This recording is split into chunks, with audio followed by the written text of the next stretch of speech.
Hi everyone, I'm going to be talking to you today about my case study in collaborative consultation in childcare. I'm going to be looking at the public pre-K program in RSU 13, which is the school district here in Rockland and in the surrounding communities. So I'm interested in this particular case study because I work for CDS, and in the mornings I am in a CDS preschool classroom in Rockland, but I spend my afternoon in the public pre-K program in Owl's Head. I'm providing SDI to a particular child, but also supporting the class as a whole and working with all of the children there.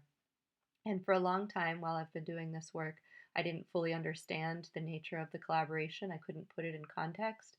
And through this project, I have been able to get a much clearer big picture understanding of why my role is so complicated and why at times it feels a little bit futile. So I'll introduce you to the players. The community partners that are involved are CDS, Penquis, because it's responsible for the Head Start programs, and RSU 13, the school district. In December of 2014, RSU 13 was awarded a preschool development grant, expansion grant, along with 12 other school districts in Maine. And the goal of this grant is to expand high-quality preschool programs in targeted communities that would serve as models for expanding preschool to all 4-year-olds from low and moderate income families. So this grant was awarded in Maine, $14.8 million split among these 13 school districts in 10 counties. The requirements were that they were in communities where at least 50% of the population required free and reduced lunch. The children who are served by this grant must be from families that earn less than 200% of the poverty level. The program has to be 5 days a week, 5 hours a day at least, has to run for the full school year and be fully inclusive, and it has to be what's considered a high quality preschool program. And CDS is involved in this grant because we provide and coordinate the services for any children who have disabilities who would be served by the pre-K program.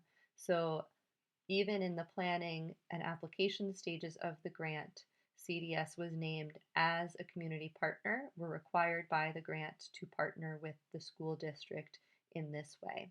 And this is how CDS is involved. All school administrative units have or will have a formal partnership with their regional Head Start grantee to deliver full day, full week programming with the wraparound supports Head Start requires to all preschool children. So this brings us to the partnership between RSU 13 and Penquis, which administers and has historically administered the Head Start programs in our community.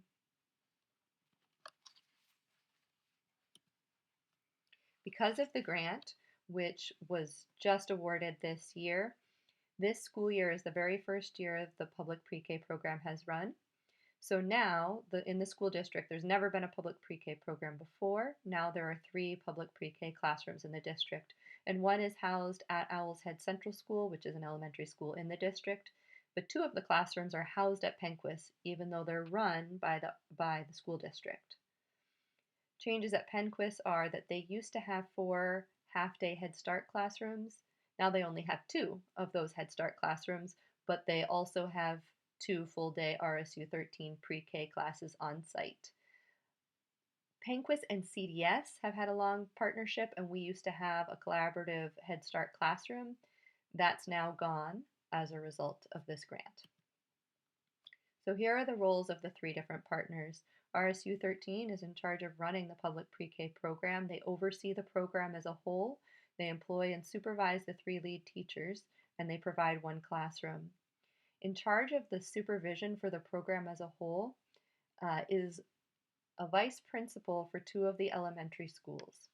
So he was assigned the role of director or coach of the pre-K program, even though he has a completely full workload being the vice principal of 2 elementary schools in the district. So that's an interesting aspect of this. He supervises the three teachers who are at two different locations, um, as well as all of his other demands.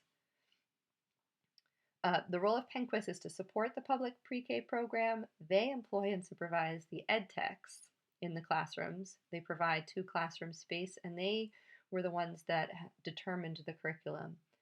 Penquist is the partner who has experience in early childhood education and in running preschool, whereas the district did not have that experience.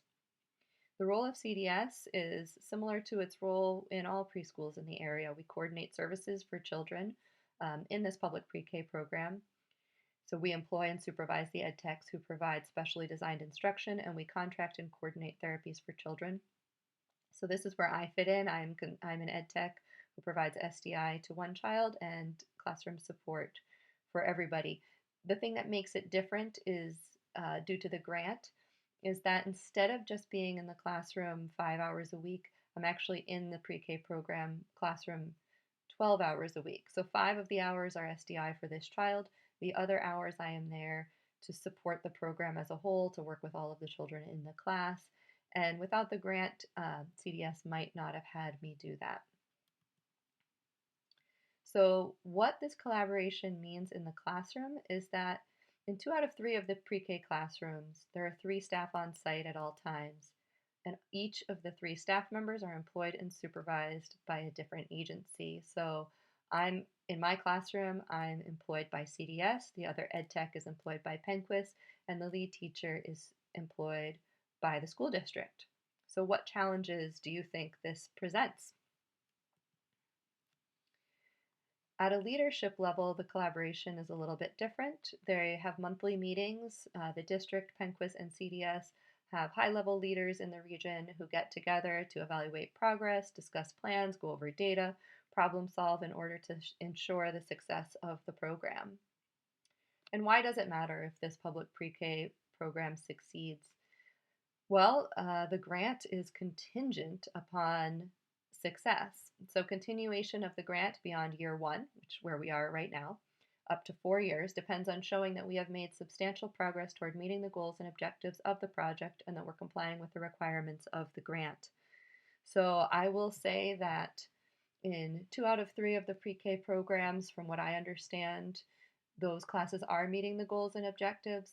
The classroom where I am working is unfortunately not meeting its goals and objectives. The children aren't making progress um, as they are expected to, and my experience in this classroom points to the fact that it's the way the classroom is being managed and run. So here are some challenges of collaboration. Everyone in the classroom has a different supervising agency, which can lead to conflicting demands and prevents people from being on the same page. So that makes it really challenging to work as a team. CDS has no supervisory authority at a high level. So apart from supervising, ed techs who provide SDI, we don't supervise anybody. So it makes it hard for people to feel accountable to our suggestions. So like I said, we have a seat at the table, we can make recommendations, but without that authority, what is the incentive for other agencies to follow those recommendations?